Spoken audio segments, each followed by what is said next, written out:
요한복음 1장 14절입니다. 우리 한 절 다 같이 합독하겠습니다. 우리 시작. 말씀이 육신이 되어 우리 가운데 거하심에 우리가 그의 영광을 보니 아버지의 독생자의 영광이요 은혜와 진리가 충만하더라. 아멘. 오늘 예배 나오신 여러분 모두에게 우리 하나님의 평강과 도우심이 늘 가득하시길 우리 주님의 이름으로 간절히 축원하겠습니다. 우리 한번 고백해 보겠습니다. 임마누엘 주님이 함께 하십니다. 말씀이 육신이 되었습니다. 주님이 우리와 함께 하십니다. 그렇습니다. 우리의 고백처럼 예수님이 우리와 함께 하십니다. 우리와 함께 하시는 그 예수님 진정으로 경배하고 찬양하는 우리 모든 전민의 성도들이 되었으면 좋겠습니다. 자, 오늘은 대림절 네 번째 시간입니다. 우리 마지막 시간인데요. 오늘은 성육신을 살아내다.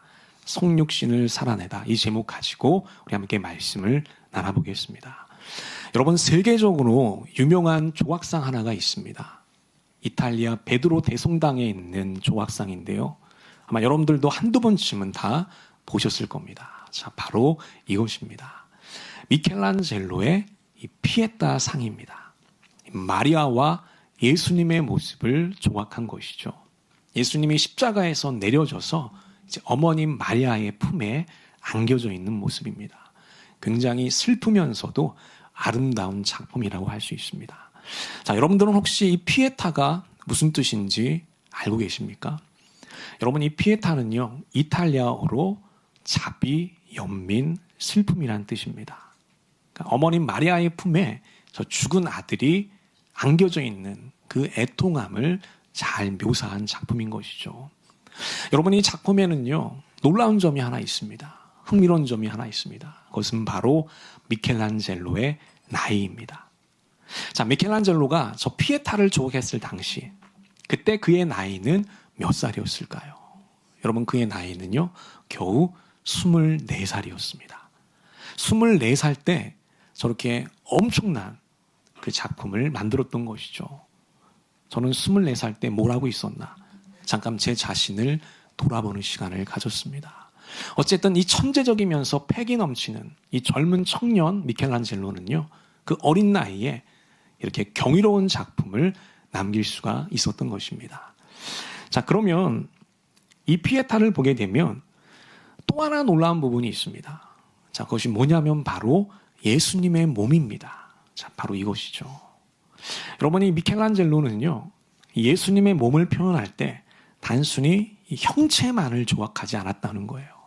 그 예수님의 몸 안에 그 십자가의 고통을 아주 그대로 다 재현해 놓았습니다. 그래서 예수님의 몸을 잘 보면 수축된 근육의 모습을 보게 돼요. 여러분, 십자가 위에 달리실 때 모든 근육이 다 긴장을 했겠죠. 그 모습을 아주 생생하게 묘사해 놓았습니다. 또 이 팔이나 다리에 보면 핏줄들이 서 있는 것을 보게 됩니다. 특히 예수님의 앙상한 몸과 그 얼굴을 보고 있으면요, 그 당시 예수님이 당하셨던 그 고난을 우리가 느낄 수가 있어요. 고스란히 다 전해지게 된다는 것입니다. 이렇게 한마디로 말하면 그 당시의 분위기를 아주 생생하게 잘 재현해 놨던 것이죠. 여러분, 여기서 우리는 한 가지 질문이 생기죠. 왜 미켈란젤로는 그렇게 세세하게 조각을 했던 걸까? 다른 조각가들처럼 그냥 적절하게 표현할 수도 있잖아요. 근데 왜 이렇게 정밀하게 묘사를 했던 걸까요? 자, 여기에도 바로 이유가 있었습니다. 그것은 바로 이것이죠. 하나님이 정말로 인간의 살로 오셨다는 것을 보여주고 싶었다는 것입니다. 여러분, 예수님이 이 땅에 오셨다는 것은요, 단순히 영적인 개념만은 아니라고 하는 거예요. 예수님이 이 땅에 오셨다는 것은 어떤 복잡하고 추상적인 철학이 아니라는 겁니다. 실제로 하나님이 우리처럼 똑같은 이 인간의 살을 가지고 이 땅에 내려오셨다는 거예요. 그래서 우리처럼 땀을 흘리시기도 했고요. 우리처럼 밥을 드시기도 했고요. 우리가 당했던 여러 슬픔과 아픔들을 우리 예수님도 그대로 다 겪으셨다고 하는 것이죠. 그래서 이 미켈란젤로는 그 대리석 한 부분 한 부분을 아주 정성스럽게 깎게 됩니다. 예수님의 저 피부 질감, 진짜 몸인 것처럼 표현하기 위해서 저 피부 질감을 잘 드러나기 위해서 아주 정밀하게 또 정교하게 조각을 했던 것입니다. 특별히 이 조각에 보게 되면 이제 예수님이 입고 있던 이 옷, 또 마리아가 입고 있던 옷이 있거든요. 근데 그 옷의 주름이 참 대단합니다. 그 주름을 너무나 사실적으로 잘 표현해놨어요. 그래서 보는 사람으로 하여금 큰 감동과 여운을 얻게 되었다는 것입니다. 여러분, 이것이 바로 성육신의 핵심인 것입니다. 무한하신 하나님이 유한한 인간의 몸으로 내려오셨다는 것이죠. 전능하신 하나님이요, 가장 연약한 아기의 모습으로 내려오셨다는 거예요. 이것이 바로 성탄의 의미이고요, 성육신의 신비인 것입니다. 그래서 오늘은요, 이 예수님의 이 성육신의 모습이 오늘 우리의 삶 가운데 어떻게 적용될 수 있을까? 오늘 몇 가지 중요한 포인트들을 한번 짚어보려고 합니다. 우리 함께 말씀을 나눌 때에 여러분 각자에게 주시는 하늘의 음성과 또 믿음의 결단들이 있었으면 좋겠습니다. 이 대림절을 통해서 우리 하늘의 은혜가 충만하게 되시기를 우리 주님의 이름으로 간절히 축원하겠습니다. 우리 먼저 첫 번째 보겠습니다. 자, 첫 번째는 말씀은 나의 살이 되어야 한다는 겁니다. 한번 따라해 보겠습니다. 말씀은 나의 살이 되어야 합니다. 한 번 더, 말씀은 나의 살이 되어야 합니다. 그렇습니다, 여러분. 성육신적인 삶이 뭐냐? 내 안에 있는 말씀, 내가 알고 있는 말씀, 그것이 지식이나 개념으로 끝나면 안 된다는 거예요. 내 몸의 일부가 되어야 한다는 겁니다. 내 살이 되어야 한다는 것입니다. 여러분, 오늘 본문 요한복음 1장 14절 우리 한 번 더 보겠습니다. 우리 다 같이 한번 읽어볼게요. 우리 시작. 말씀이 육신이 되어 우리 가운데 거하시매 우리가 그의 영광을 보니 아버지의 독생자의 영광이요 은혜와 진리가 충만하더라. 아멘. 여러분, 이 구절은요, 이 복음의 신비를 알리는 구절이죠. 전능하신 하나님께서 우리를 구원하시기 위해서 이 땅에 내려오셨다는 겁니다. 자, 그런데 이 구절에 보면 참 중요한 표현이 나옵니다. 이게 뭐냐면 바로 되어라고 하는 단어입니다. 한번 따라해 볼까요? 되어. 한 번 더, 되어. 말씀이 육신이 되었다고 하는 것입니다. 여러분, 본래 우리 하나님은 어떤 분이시죠? 우리 하나님은 눈에 보이는 분이 아니십니다. 우리 하나님은 진리의 본체가 되시는 분이시죠. 우리 하나님은 영이신 분이세요. 그래서 우리가 하나님을 생각하면 마치 저 멀리 계신 분처럼 느껴지게 됩니다. 자, 그런데 그런 하나님이 이 세상을 구원하시고 변화시키시기 위해서 이 세상에 몸을 입고 오셨다는 거예요. 우리의 살을 입고 이 땅에 내려오셨다는 것입니다. 여러분, 한번 생각해 보십시오. 말씀이 말씀으로만 계셨다면 어떻게 됐을까요? 진리가 진리로만 계셨다면 어떻게 됐을까요? 여전히 이 세상은 어둠 가운데 있었을 것입니다. 여전히 죄인들은 고통을 당하고 있었을 것입니다. 그런데 그 말씀이, 그 진리가 살을 입고 뼈를 입자 그때부터 구원과 변화가 시작되게 되었다고 하는 것이에요. 여러분, 이것이 바로 성육신의 원리이면서 신비인 겁니다. 말씀이 말씀으로 있었을 때는 아무런 일도 일어나지 않았어요. 근데 그 말씀이 이 세상에 살과 뼈를 입자 변화가 일어났다는 것입니다. 이게 성육신의 원리인 것입니다. 여러분, 일본에는요, 이 쇼쿠닌이라고 하는 아주 특별한 장인 문화가 있습니다. 우리나라에도 잘 알려져 있는 사실이죠. 여러 분야의 탁월한 장인들이 일본에는 참 많다라고 하는 겁니다. 자, 오늘 그 중에서 하나를 소개하고 싶은데요. 바로 이것입니다. 도검 장인이 있습니다. 도검 장인. 이 도검 장인은요, 전통적인 일본도를 만드는 장인들입니다. 그래서 이들을 우리가 도공이라고 부릅니다. 근데 이들의 작업 방식이 참 놀랍다는 거예요. 여러분, 처음에 일단 제자가 들어가죠. 그러면 처음에는요, 한 5년에서 7년 동안은 수련을 하게 됩니다. 그럼 어떻게 수련을 하게 될까? 여러분, 처음부터 불을 다룰 수 있을까요? 쇠를 만질 수 있을까요? 전혀 그렇지가 않습니다. 자, 처음 2년에서 3년은요, 기초 작업을 하게 됩니다. 근데 그 일이 뭐냐면 나무를 패는 것입니다. 장작을 패는 것이에요. 또 물을 길러 오는 것이에요. 그리고 또 작업장을 열심히 청소하는 것입니다. 자, 이런 일들을 한 2년에서 3년 동안 한다는 것이죠. 그러면서 작업의 리듬을 익혀가는 것입니다. 자, 그 다음에 뭘 하느냐? 몇 년 동안 계속해서 망치질만 한다는 거예요. 그래서 이 불에 달궈진 쇠, 저 사진에 보이는 것처럼 저 불에 달궈진 쇠를요, 매일 수천 번씩 두드리게 된다는 것이죠. 자, 그러면 이렇게 반복적이고 지루한 일들을 계속 해 나가다 보면 여러분 결국에는 어떻게 될까요? 마지막에는요, 참 놀라운 기술을 습득하게 된다는 거예요. 근데 그 기술이 뭐냐면 바로 이 기술입니다. 눈으로 쇠의 온도를 가늠하게 된다는 것입니다. 여러분, 명검을 만드는 아주 적절한 온도가 있습니다. 그 온도가 몇 도냐면 800에서 850도예요. 그때 달궈진 그 쇠가 가장 좋은 칼이 만들어진다는 거예요. 근데 그 온도를요, 온도계로 보는 것이 아니라 그 바로 현장에서 뭘 통해서? 눈을 통해서 알아맞춘다는 거예요. 참 놀라운 기술이죠. 여러분, 800도 미만이 되면요, 아무리 망치로 두드려도 날카로운 칼이 안 난다고 해요. 무딘 칼이 된다고 합니다. 900도가 넘어가잖아요. 내구성이 약해져서 금방 깨어지게 된다는 것이죠. 가장 좋은 온도가 몇 도다? 800에서 850도다. 근데 이거를 온도계가 아니라 눈을 통해서 정확히 맞춘다는 겁니다. 쇠의 색깔을 보고 맞춘다는 것이죠. 어떻게 이게 가능할까요? 여러분, 수년 동안 수천 번씩 망치질을 하면서요, 눈이 기억을 하는 겁니다. 손이 기억을 하는 것이죠. 그리고 자연스럽게 온 몸으로 그 기술과 지식이 체화가 되었던 것입니다. 그래서 자동적으로 나오게 되었다는 것이에요. 참 재미나게도요, 실제로 여러 심경학자들이 이 장인들의 뇌를 연구한 적이 있어요. 이들의 뇌가 어떻게 되어 있는가? 그 뇌를 정밀하게 스캔해 본 적이 있습니다. 근데 참 흥미롭게도요, 일반 사람들의 뇌와 완전히 달랐다는 거예요. 여러분, 수십 년 동안 같은 일을 반복했잖아요. 그들의 뇌가 달라져 있었다는 거예요. 그 지식과 기술이요, 단순히 아는 것이 아니라 이들의 신경과 근육에 완전히 새겨져 있었다는 것이죠. 한마디로 명검을 만드는 기술과 지식이 이들의 살과 뼈가 되었다고 하는 것입니다. 여러분, 저는 이것을 보면서 우리의 신앙도 마찬가지다. 우리의 믿음도 마찬가지라는 생각을 했습니다. 여러분, 우리 안에 있는 이 말씀이 단지 지식이나 개념으로 있으면 안 된다는 것이죠. 이게 우리의 몸이 되어야 한다는 것입니다. 우리의 뼈가 되어야 한다는 것입니다.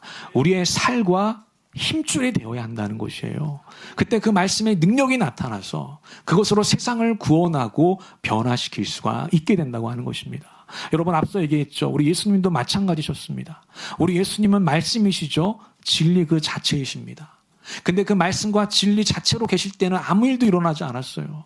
그것이 이 땅에 살이 되고 피가 되고 몸이 됐을 때, 그때 진정한 구원과 변화의 역사가 일어나게 되었다는 것이에요.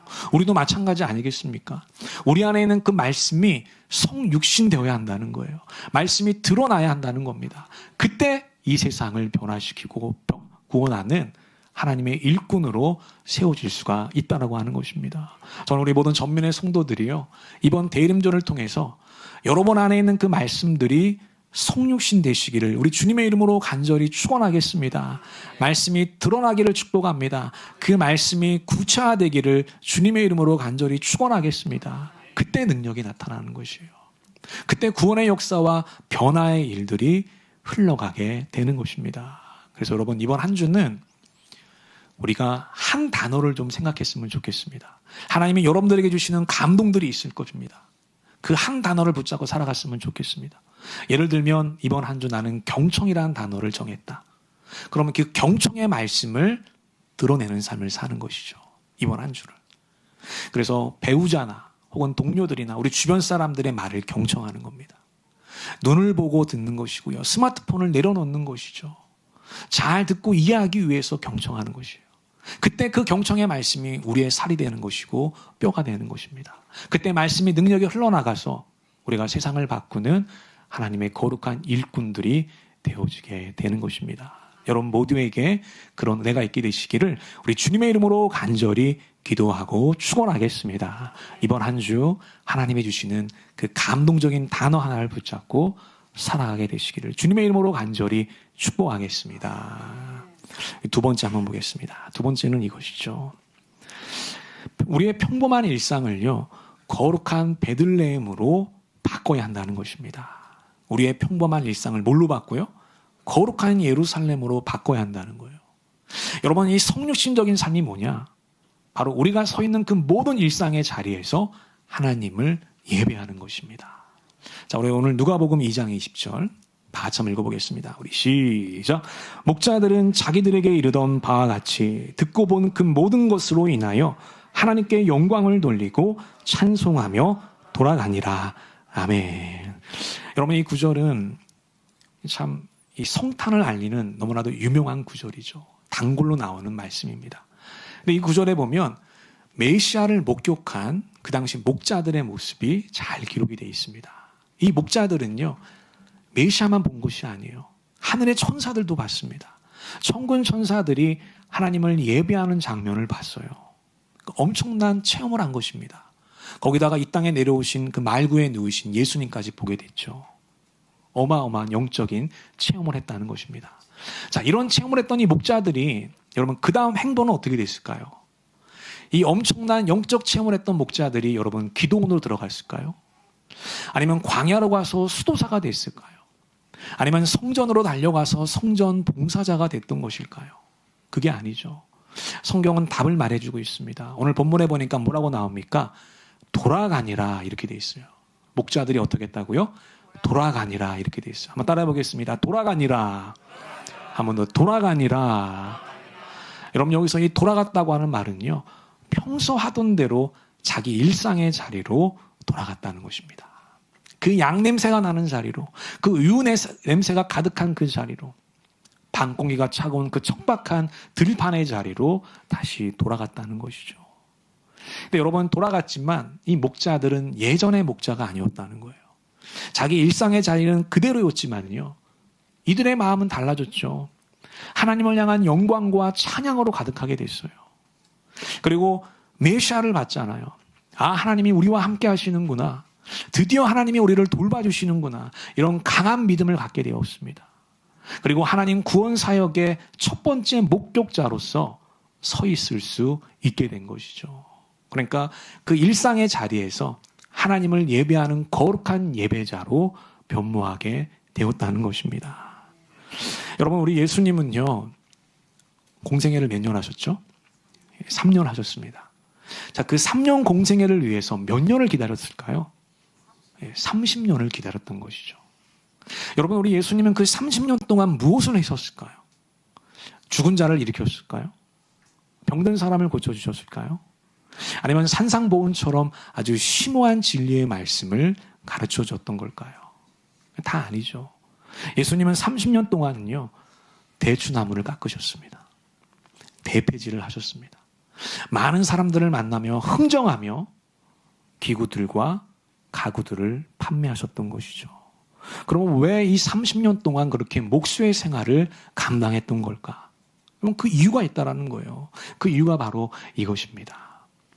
우리의 일상 자체가 거룩한 예배임을 몸소 증명해 보이셨다고 하는 것이에요. 그래서 우리 예수님은 톱질 하나하나를 통해서 하나님을 예배했던 것이죠. 우리 예수님은 망치질 하나하나를 통해서 하나님을 찬양하며 경배했던 것입니다.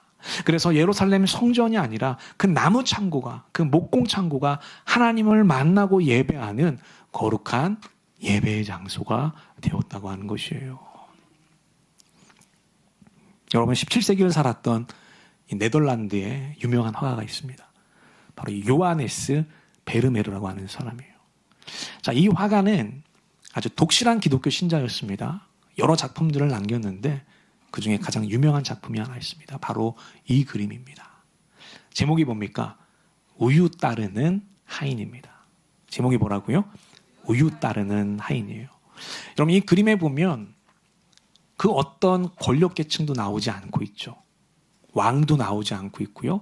군인도 나오지 않고 있고요. 성직자도 나오지 않고 있습니다. 누가 나오고 있습니까? 그저 한 여인이요, 부엌에서 우유를 따르고 있는 모습입니다. 근데 이 그림에 참 놀라운 점이 있습니다. 그게 뭐냐면 바로 빛입니다. 여러분, 이 그림의 왼쪽에 보면 뭐가 있습니까? 창문이 있습니다. 창가가 있죠. 그 창가에서 빛이 아주 자연스럽게 이 부엌으로 들어오고 있어요. 그러면서 이 여인의 얼굴과 상체를 비추고 있습니다. 마치 교회 재단에 이 빛이 쏟아지는 것처럼 이 부엌에도 그 하늘의 빛이 지금 쏟아지고 있는 것이죠. 여러분, 이 빛은 이 베르메르가 아주 의도적으로 표현한 겁니다. 왜 그렇게 표현했을까요? 자, 여러분, 이 테이블에 보면 뭐가 있습니까? 빵이 있습니다. 여러 빵들이 있거든요.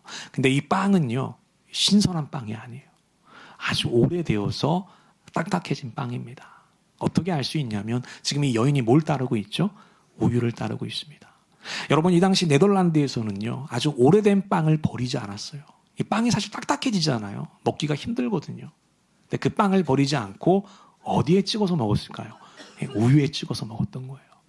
우유에 담가서 촉촉해진 상태로 부드럽게 빵을 먹었던 겁니다. 자, 그러니까 이 장면은 무슨 장면이냐면 그 당시 가장 보잘것없는 재료를 가지고 가장 흔한 음식을 만들고 있는 장면이라는 거예요. 근데 그 장면이 어떤 장면이다? 가장 거룩하고 신성한 모습이라는 거예요. 베르메르가 바로 그것을 표현하고 싶었던 것입니다. 여러분, 우리의 일상도 마찬가지라는 것이죠. 여러분, 우리에게도요, 이 여인처럼 그렇게 흔하고 평범한 시간들이 있어요. 우리에게는 반복되는 생활들이 있습니다. 우리에게는 여전히 지루한 업무들이 쌓여져 있습니다. 때로는 저 그림의 빵처럼 딱딱해서 먹기 힘든 어려운 시간들도 존재한다는 것입니다. 그런데 우리가 기억해야 될 것은 뭐냐? 바로 우리의 그 모든 일상과 시간이 하나님을 드러내는 가장 좋은 예배의 시간이 된다고 한다는 거예요. 오늘 여러분들에게 주어진 그 일상과 그 모든 시간이요, 가장 거룩하고 신성한 시간이 된다는 것입니다. 왜? 하나님이 허락하신 시간이기 때문입니다. 저는 우리 모든 전민의 성도들이요, 우리의 모든 생활에서 하나님을 예배하는 자들이 되었으면 좋겠습니다. 우리 예수님을 드러내는 사람들이 되었으면 좋겠습니다. 그래서 설거지를 할 때에도, 또 출근을 할 때도요, 또 회의를 할 때도, 또 공부하거나 연구를 할 때도, 또 여러 사람들, 고객들을 응대할 때도 이 시간 예수님이 나와 함께 하신다. 나는 지금도 하나님의 나라를 확장해 나가고 있다. 이 사실을 기억하면서 여러분들에게 주어져 있는 그 삶을 살아내게 되시기를 우리 주님의 이름으로 간절히 축원하겠습니다. 여러분, 그것이 바로 성육신적인 삶을 살아가는 것이에요. 그렇게 될 때 여러분들의 모든 시간은 하나님을 찬양하는 예배의 시간이 될 것이고요. 여러분들이 어디에 있던 그 자리는 예수님이 거하시는 거룩한 베들레헴이 될 것입니다. 우리 모두에게 그런 은혜가 있게 되시기를 주님의 이름으로 간절히 축원하겠습니다. 성탄을 기다리는 이 마지막 한 주, 예수님처럼 성육신적인 삶을 살아나게 되시기를 우리 주님의 이름으로 간절히 기도하고 축원하겠습니다. 아멘. 우리 기도하겠습니다. 하나님 아버지, 오늘도 예배와 말씀을 통해